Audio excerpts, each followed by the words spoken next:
Good morning SS family, welcome back to the channel SS uncut. কেমন আছো তোমরা সবাই? আশা করব প্রত্যেকে খুব ভালো আছো। সো আজকে সানডে, সকালবেলা আজকে সৌরভ বললো ব্রেকফাস্টে ডিম পাউরুটি খাবে। তো জেনারেলি এটা আমাদের বাড়িতে খুব একটা হয় না, বাট সৌরভ বলাতে আজকে ডিম পাউরুটি ওকে বানিয়ে দিলাম। আমি যদিও বা ডিম পাউরুটি খাইনি, আমার জন্য আলাদা মেনু, সৌরভের জন্য আলাদা মেনু, আবার তোজোর জন্য বানিয়েছিলাম আজকে ওয়াফেল।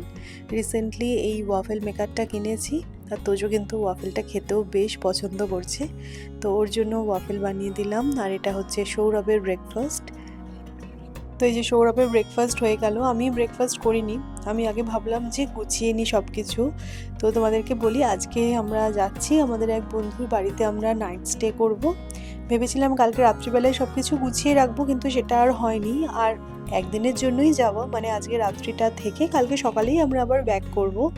সেই কারণে খুব বেশি কিছু গোছানোর নেই, মানে ওই আর কি টুকটাক যা গোছানোর ছিল সেগুলো গুছিয়ে নিয়েছি, আর তোজোর যা জিনিস ছিল সেগুলোও নিয়ে নিয়েছি। একটা ব্যাগের মধ্যেই সব গুছিয়ে নিয়ে নিলাম।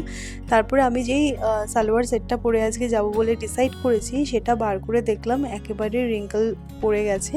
তো তাই জন্য আমি এটা আয়রনিং করে নিচ্ছি। আর এই স্টিম আয়রনগুলো এত কাজের, মানে এই টাইপের সিল্ক স্যুটগুলো বা সিল্কের যে কোনো ড্রেস এই আয়রন করার জন্য খুবই ভালো হয়। তো এটা আগারোর, আমি অনেক দিন হলো এটা ইউজ করছি। তো যাই হোক, আমি সালোয়ার সেটটা আয়রন করে নিচ্ছি। আর তোজোকে দেখো, ওকে বলেছি এটা কিন্তু ভীষণ গরম, তুমি সামনে আসবে না। আসছে না সামনে, কিন্তু দূর থেকে দাঁড়িয়ে দেখো দেখছে যে আমি কি করছি। মা যা করবে না কেন, বাচ্চারা দেখবে পেছনে পেছনে একদম ছায়ার মতোই থাকে। তো যাই হোক, এরপরে আমি আমার ব্রেকফাস্টটাও সেরে নিলাম। আমি আর ওই ডিম পাউরুটি খাইনি। দেখো এরকম সব ভেজিটেবলস কেটে নিয়ে আর ডিমটা এর মধ্যে দিয়ে একটা অমলেট টাইপের বানিয়ে নিয়েছিলাম। এটা খেতে বেশ ভালো লাগে আমার। সো এই যে আমি একদম রেডি হয়ে আবার তোমাদের সাথে কথা বলছি, মাঝে আর তোমাদের সাথে কথা বলা হয়নি। টুকটাক বেশ কিছু কাজ ছিল, সেগুলো সারলাম। লাঞ্চের পর একটু রেস্ট নিয়ে তারপরে রেডি হলাম। আমিও রেডি হয়ে গেছি, আর সৌরভও অলমোস্ট রেডি হয়ে গেছিলো। তোজোকে রেডি করতে গিয়ে তোজোর বড় বাইরে পেয়ে গেল। তো আমাদের বেরোতে 10 মিনিট লেট হবে, বাট ঠিক আছে, আমরা 4:30টার সময় সবাই একসাথে মিট করব। কোথায় যাচ্ছি তোমাদেরকে বেরিয়ে বলছি, তার আগে আমার ড্রেসটা তোমাদেরকে দেখাই। এই সালোয়ার সেটটা না আমি কলকাতার সিটি সেন্টার 1 থেকে পুজোর আগে কিনেছিলাম। তো আজকেই প্রথম উদ্বোধন হলো। খুব সুন্দর দেখতে এই সালোয়ার সেটটা, এরকম ফ্লোরাল প্রিন্টের মধ্যে আর এরকম লেস ডিটেলিং আছে দেখো। আর আজকে মনে হয় প্রথম আমি এই শাখা বাঁধানো পলা বাঁধানোটা পরেছি। এটাও কলকাতা থেকে গিয়েই কিনে আনা। তো আমার মনে হলো এইটার সাথে বেশ ভালো লাগছে, কেননা দেখো এখানে না হোয়াইট আর রেডের একটা বর্ডার আছে। তো তাই জন্য মনে হলো যে এই শাখা বাঁধানোটা পরি, ভালো লাগবে। তো চলো একটু পরেই আমরা বেরোবো। তোজো এখনও ওর বড় বাইরে সারছে আর কি, তো আমরা ওয়েট করছি ওর জন্য অধীর আগ্রহে।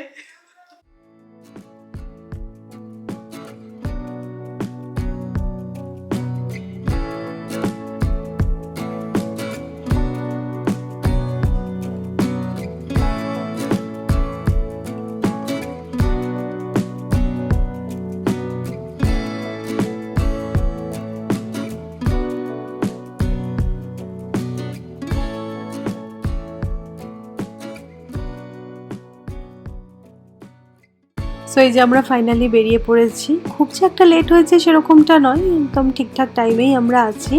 বেরোনোর সময় আমার ছেলের একটু মনটা খারাপ হয়ে গেছিলো। জেনারেলি বিকেলের টাইমটা ও একটু বন্ধুদের সাথে নিচে খেলতে আসে, আর ও যখন বেরোচ্ছে অনেকেই দেখছে খেলছে। তো যাই হোক, আমরা ওকে বুঝিয়েছি যে আমরা নায়েশাদের বাড়িতে যাচ্ছি, ওখানে গিয়ে তোমরা সবাই মিলে খেলবে একসাথে।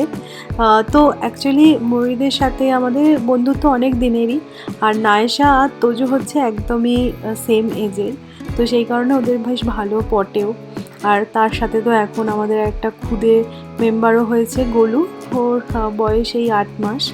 তো আমরা এখন যেই এরিয়াটা দিয়ে যাচ্ছি এটা হচ্ছে ক্যান্টনমেন্ট এরিয়া। তোমরা হয়তো অনেকেই জেনে থাকবে, পুনেতে কিন্তু ইন্ডিয়ান আর্মির একটা বড় বেস আছে। আর এইসব এরিয়া দিয়ে গেলে না এরকম পুরনো অনেক গাছ দেখতে পাওয়া যায়। গ্রিনারিটা দেখতে এত ভালো লাগছিল। তো ইনিশিয়ালি আমরা এখন যাচ্ছি ফিনিক্স মল, ওখানে আমরা সবাই মিলে আগে মিট করব। আর প্ল্যান আছে একটুখানি ঘুরে ঘাড়ে একটু শপিং করে তারপরে আমরা ময়ূরীদের বাড়িতে যাব।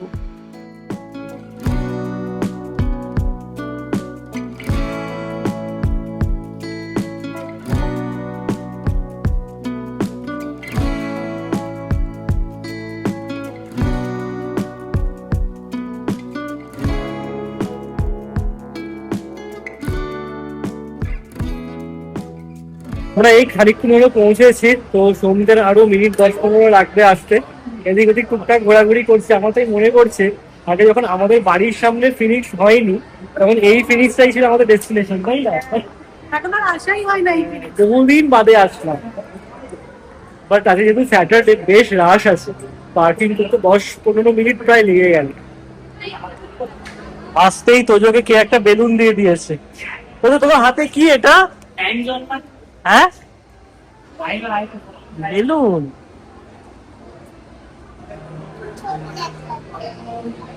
সো ময়ূরীদেরকে কল করলাম, ওদের আসতে একটু সময় লাগবে, তো আমরা একটু এদিক ওদিক মলটা এক্সপ্লোর করছি। আর দেখো এখানে না একটা মানে ছবি তোলার জন্য ফটো বুথ বানিয়েছে, এত সুন্দর ডেকোরেশনটা। তো এখানে তোজোর কয়েকটা ছবি তোলা হলো, আর আমার ছেলে তো এই সমস্ত দেখে এক্সাইটেড হয়ে যায়।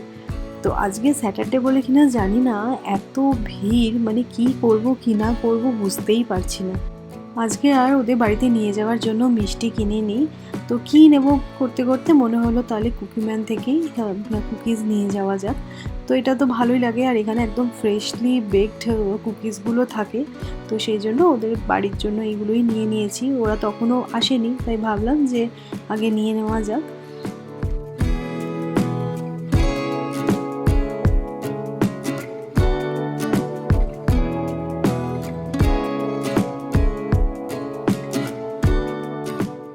আমি তোমাদেরকে একটু দেখাচ্ছি, মানে এই জায়গাটা দেখলে তোমরা একটু গেস করতে পারবে যে আজকে কি পরিমাণে ভিড় ছিল। তো ময়ূরীটাও এসে গেছে। ইনিশিয়ালি আমরা ভাবছিলাম যে আমরা এখানে আর মিট করবই না, আমরা আগে পৌঁছে গেছি, ঠিক আছে আমরা বাইরেই কোথাও মিট করে নিই, কারণ মলে কি করব বুঝতেই পারছিলাম না, এত পরিমাণে ভিড় ছিল। তো অনেক দিন পর ওদের সাথে দেখা হলো। আমরা তো মলের এই ক্রাউডটা দেখছিলাম, আমরা ভাবছিলাম ঠিক আছে ময়ূরীরা আসুক, তারপরে কিছু একটা প্ল্যান হবে। ওরা এসে বলছে কি করব, কোথায় যাব। বলছিল ভাই, সবাই বলছে ম্যাডাক্স স্কয়ারের ভিড় পুজোর সময় কারো, অ্যাকচুয়ালি বৃষ্টিটা থেমেছে না এতদিন পর, ওই কারণে আর না সেল চলছে সব সব জায়গায়। তোজো আর নায়েশার যেহেতু খুব ফ্রিকোয়েন্ট দেখা হয় না, সেই জন্য দেখা হওয়ার সাথে সাথেই ওরা খুব যে ফ্রিলি মিশে যায় সেরকমটা নয়, একটু টাইম লাগে। তো যাই হোক, আমরা ভাবলাম যখন এসেই পড়েছি মলে, তাহলে এই ভিড় ঠেলেই অ্যাটলিস্ট চাটা খেয়ে বাড়ি ঢোকা যাক, আর না হলে বাড়িতে গিয়েই আবার চা করতে হবে। তো এখানে কান্নুকি চায় থেকে আমরা চা খেয়েছি, সামোসা খেয়েছি, পকোড়াও খেয়েছি, খুব ভালো ছিল। এই কান্নুকি চায়ের এই জয়েন্টটা কিন্তু খুব পপুলার পুনেতে, তোমরা যারা পুনে থেকে ব্লগ দেখছো তারা তো জানবেই, অনেক জায়গায় এদের ব্রাঞ্চ আছে। তারপরে চাটা খেয়ে আমরা এই 7টা নাগাদ আবার স্টার্ট করি। যেহেতু আমরা ওদের বাড়িতে আজকে থাকবো, তাই জন্য কোনো চাপ নেই, মানে একটু ঘুরে ফিরে তারপরেই আমরা বাড়িতে ফিরলাম। আর জানি না আজকে স্যাটারডে বলে কিনা মলে যেরকম ভিড়, রাস্তায় সেই রকমের ট্রাফিক, বাপরে বাপ, আমাদের তো ফিরতে ফিরতে অনেকটা সময় লেগে গেল।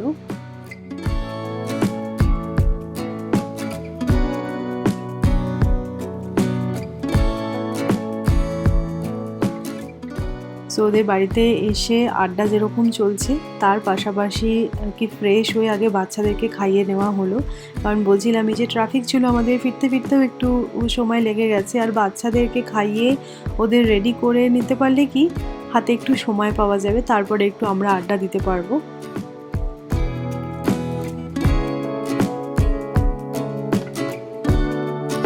Good morning. সো আজকে নেক্সট ডে, এখন বেজে গেছে 9টা, এই কিছুক্ষণ হলো আমরা ঘুম থেকে উঠলাম। আমি তো 8:30টায় উঠেছি, তোজো কিছুক্ষণ আগে উঠে গেছিলো বলে সৌরভ উঠে গেছিলো। কালকে সেভাবে ব্লগ বানানো হয়নি, আমরা আসলাম তারপরে গল্প করতে করতে সময় কেটে গেছে। আর কালকে আমরা আড্ডা দিতে দিতে রাত্রিবেলা ঘুমিয়েছি, রাত্রিবেলা না ইনফ্যাক্ট আমরা ভোরবেলা ঘুমাতে গেছি 4:30টার সময়। তো মানে বন্ধুদের সাথে একসাথে থাকলে কোথা দিয়ে সময় কেটে যায় বোঝাই যায় না। তো কালকে খুব মজা হয়েছে, আমরা লেট নাইট অবধি সবাই আড্ডা দিচ্ছিলাম, প্ল্যান করছিলাম ঘুরতে যাওয়ার, এইসব। বাচ্চারাও তাড়াতাড়ি ঘুমিয়ে গেছিল, এই আর কি। তারপরে একটু ব্যালকানিতে এসে দাঁড়িয়েছি, আমাদের এখনো চা খাওয়া হয়নি, তো এবার চা হবে, চা খাবো। এখান থেকে অ্যাকচুয়ালি না খুব সুন্দর একটা পাহাড়ের ভিউ আছে, আমার ওই কারণে খুব ঠান্ডা হাওয়াটাও দিচ্ছে, ভালো লাগছে বেশ। ময়ূরীদের বাড়িতে এই নিয়ে আমরা সেকেন্ড টাইম স্টে করছি, এর আগেও একবার এসেছিলাম আমরা, বেশ মজা হয় রাত্রিবেলা, বেশ নিশ্চিন্তে আড্ডাটা দেওয়া যায়। যেহেতু এখন বাচ্চাগুলো ছোট ছোট, সেই জন্য কি কোথাও গেলে ওদেরকে নিয়ে সেভাবে আড্ডা হয় না, ওরা ঘুমিয়ে পড়লো তারপরে বেশ সুন্দর আড্ডাটা হয় আর কি। তো সেই কারণে নাইট স্টে করলে মজা হয়।